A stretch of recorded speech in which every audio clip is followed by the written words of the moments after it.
Hi, this is Mrs. Eulinger, and in this video, I'm going to show you how you can independently get to our Schoology course.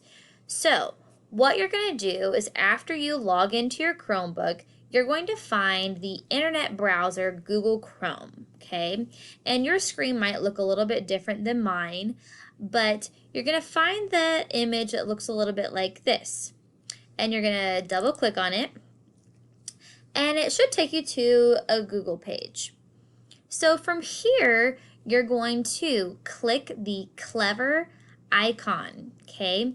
And if you don't have the Clever icon in your bookmark bar, this is called a bookmarks bar, and that's for websites that you go to a lot. So if you don't see this in your bookmarks bar, then be sure to watch my other video that gives you instructions on how to add Clever. It's a really helpful shortcut that we'll use a lot. So you're going to click on that after you open Google Chrome. And if this box appears, all you're going to do is type in your homeschool's name. So if you usually would go to Meadow Lane, then you would type in Meadow Lane Elementary, and it'll pop up, and then you're going to click on it. Okay, I'm going to type in my homeschool, which is Summit Point Elementary. And then I'm just going to, okay, so then it takes me to this screen, and you're going to click on the G here, log in with Google.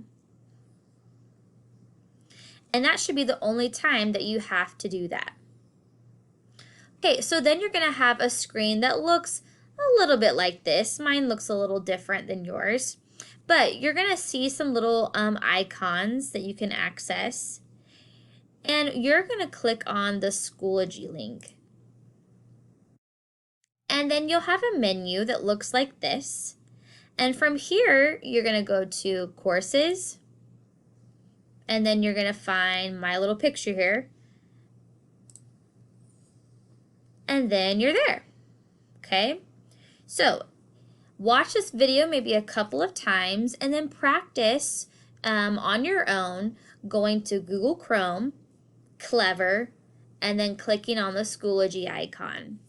All right, have fun practicing.